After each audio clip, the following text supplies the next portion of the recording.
안녕하세요, 여러분. 오늘은 엄마표 영어 얘기를 나누는 네 번째 시간으로 어린아이를 외국어에 입문시키기라는 유치원생의 경우 어떤 내용, 어떻게 하는 게 가장 좋을까? 외국어 학습 환경을 만들어주는 거에 대해서 얘기를 나눠보도록 하겠습니다.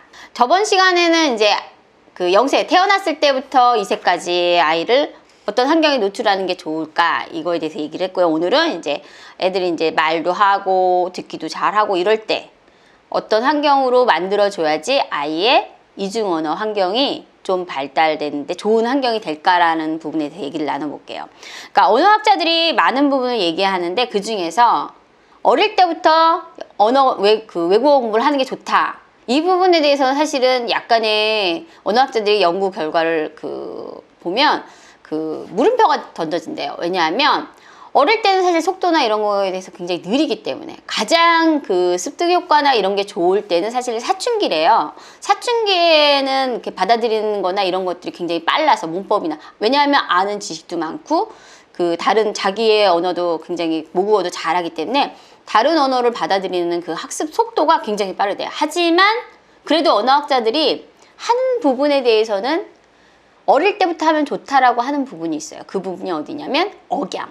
그러니까 억양을 어렸을 때부터 하면 원어민에 가까운 억양을 할 수 있다. 근데 이 부분 억양이라 해야 될지 사실 발음이라 해야 될지는 이 부분에서 좀 번역에 따라 다를 거라고 저는 생각해요. 저는 억양. 왜냐하면 어릴 때 들을 수 있는 언어 단어를 기준으로 말할 수 있기 때문에 다양한 소리가 들리는 거, 그걸 구분할 수 있는 어릴 때부터 그걸 다른 소리를 다양하게 구분할 수 있을 때 많이 들어보면 그만큼 구분하는 능력이 뛰어나기 때문에 말하는 자기가 내뱉는 발음에 대해서도 알게 되는 거죠. 그러니까 어릴 때 그 능력이 쇠퇴하지 않았을 때부터 그걸 한다 그러면 그 능력은 계속 발전돼서 유지된다라는 거죠. 그러니까 언어학자들이 어릴 때부터 하면 좋다라고 하는 부분에는 동의한 부분에 억양 부분에 대해서는 어렸을 때부터 하면 좋다라고 얘기를 해요. 애들은 실수를 하면서 배우잖아요. 근데 어릴 때는 자기가 말을 틀려도 맞아도 틀린 거에 대해서 애들이 쑥스러워하거나 창피하거나 그런 게 없잖아요. 근데 아기 때부터 유치원을 다니면서 맨날 사실은 그 시점부터 계속 뭔가를 배워가는 시기이기 때문에 실수를 하고 넘어지고 이래도 애들은 전혀 아랑곳하지 않고 다시 일어나서 하듯이 언어 부분도 똑같다라는 거죠. 어릴 때 말을 잘 못해. 그 언어에 대해서 잘 못해. 애들 신경 안 쓴다라는 거죠. 그렇기 때문에 그 시기부터 해도 굉장히 좋은 부분인 거죠. 근데 그러면 이때 훌륭한 언어 학습 환경을 만들어주는 건 어떤 게 있을까? 엄마가 해줄 수 있는 부분. 물론 이제 환경을 어떻게 만들어주냐면 영어 유치원을 보내는 방법도 있고 아니면 그런 친구들을 만나게 해주는 방법도 있고요. 근데 반복되는 일상에서 그 언어를 써보는 거죠. 저희가 사실 이제 유치원생이니까 엄마가 이제 공부를 시작할 거다. 그러면 아우 너무 애한테 제가 영어를 써주기엔 너무 어려워요 할 수도 있어요. 하지만 기본적인 것부터 이제 엄마가 배워간다면 예를 들면 세수할 때 wash your face, brush your teeth 이런 것들부터 이제 애한테 영어로 알려주고 엄마와 함께 써볼 수 있게. 그래서 엄마가 조금씩 상황별로 한 번씩 써보는 거죠. 애와 함께. 그래서 애한테 노출을 하고 애가 계속 계속 늘려나가는 거죠. 상황별로 쓸 수 있는 문장들이며 어휘를 늘려나간다면 충분히 부모님들도 같이 할 수 있다고 생각하거든요. 저는 그런 거에 초점을 맞춰서 이 부분을 유치원생일 때부터 시작하는 것도 굉장히 좋은 방법이라고 저는 생각을 해요. 그리고 또 하나 또 좋은 거, 만약 주위에서 누군가 영어를 굉장히 잘한다 그러면 또 그거에 어느 정도 서로의 목표가 맞다 하면 같은 친구들을 만들어주는 것도 좋다고 생각해요. 저희 아이 같은 경우는 이제 친구들끼리 어린이집에서 노는 친구가 어린이집에서도 영어를 수업을 하다 보니까 하루는 Where is puppy? 이러면서 친구랑 놀고 있더라고요. 그러니까 자기가 그 환경에 조금씩 적어가면서 그 애도 알아듣는 것 같으면 그냥 자기네끼리 장난하면서 놀기도 하더라고요. 장난하면서 놀이할 때도 쓰고. 그러니까 이런 식으로 놀이하면서도 해당 언어를 써보는 거죠. 애들은 사실 놀면서 배워가는 시기니까요. 유치원생일 때도 굉장히 제2 외국어를 들어가는 외국어를 들어가는 게 좋은 시기라고 저는 생각이 들어요. 굉장히 부모님들도 쉽게 접근할 수 있는 시기고요. 그래서 목표로 된 내가 가르치고 싶은 언어에 재미있는 만화, 내 아이가 좋아하는 캐릭터 이런 걸 가지고도 그 영어로 들려주는 거죠. 예를 들면 저희 애가 뭐 그 뽀로로를 좋아하는 경우는 뽀로로에 대한 얘기를 영어로 들려주는 거죠.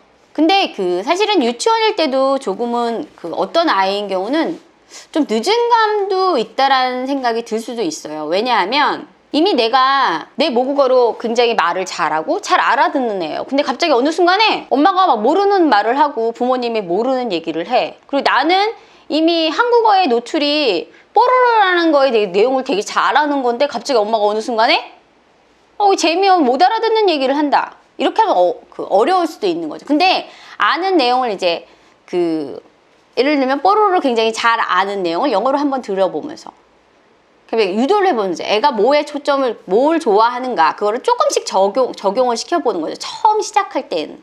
근데 계속 해왔다 하면 그냥 저는 계속 아기 때부터 그 영어를 계속 노출시켜서 그런 환경을 만들어 왔다. 그럼 유치원일 때도 굉장히 같은 맥락으로 가는 거죠.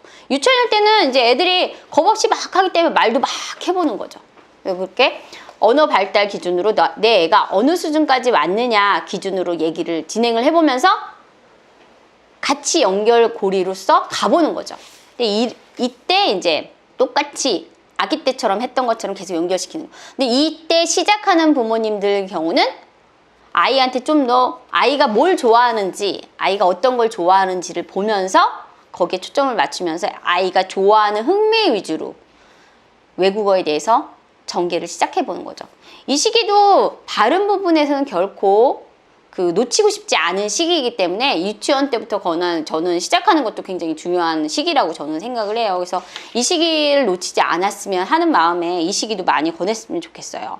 그리고 해볼 수 있는 방법은 여러 가지가 있거든요. 그리고 더 한 가지 이 책에서 얘기하지 않는 얘기. 저는 이제 뇌 발달 부분에 들어가서도 유치원 때, 그러니까 초등학교를 입학하기 전까지가 사실은 외국어, 제2 외국어, 또 하나의 언어, 이중 언어를 들어가는 가장 좋은 시기라고 저는 생각을 해요. 그 이유는 사실은 두뇌 발달에 대해서 이제 연구하는 학자들이 하는 얘기가 읽기 쓰기가 사실은 초등학교 1학년 아무래도 7살 이때부터 이제 많이 읽기 쓰기를 들어가는, 특히 초등학교 들어가서 이제 받아쓰기 하면서 많이 하는데 그 시기에는 애는 새로운 뇌가 재편되면서 새로운 구도로 바뀌는 거예요. 이 시기에 다른 내가 못 알아듣는 언어가 들어온다 하면 애한테 스트레스가 될 수 있다라는 거죠. 이 시기는 되게 퇴보가 될 수 있다고 하거든요.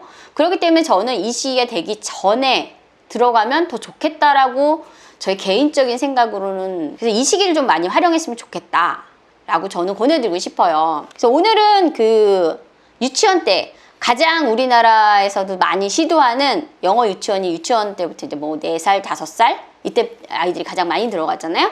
그 시기에 하는 게 좋은 점에 대해서, 그 시기는 어떤 언어 환경을 만들어주는 게 좋은지에 대한 얘기를 나눠봤습니다. 다음 시간에는 그러면 이 이후의 단계, 학년기에는 어떻게 해야 되는가, 어떤 환경을 만들어줘야 되는가에 대해서 또 얘기를 나눠보도록 하겠습니다. 감사합니다.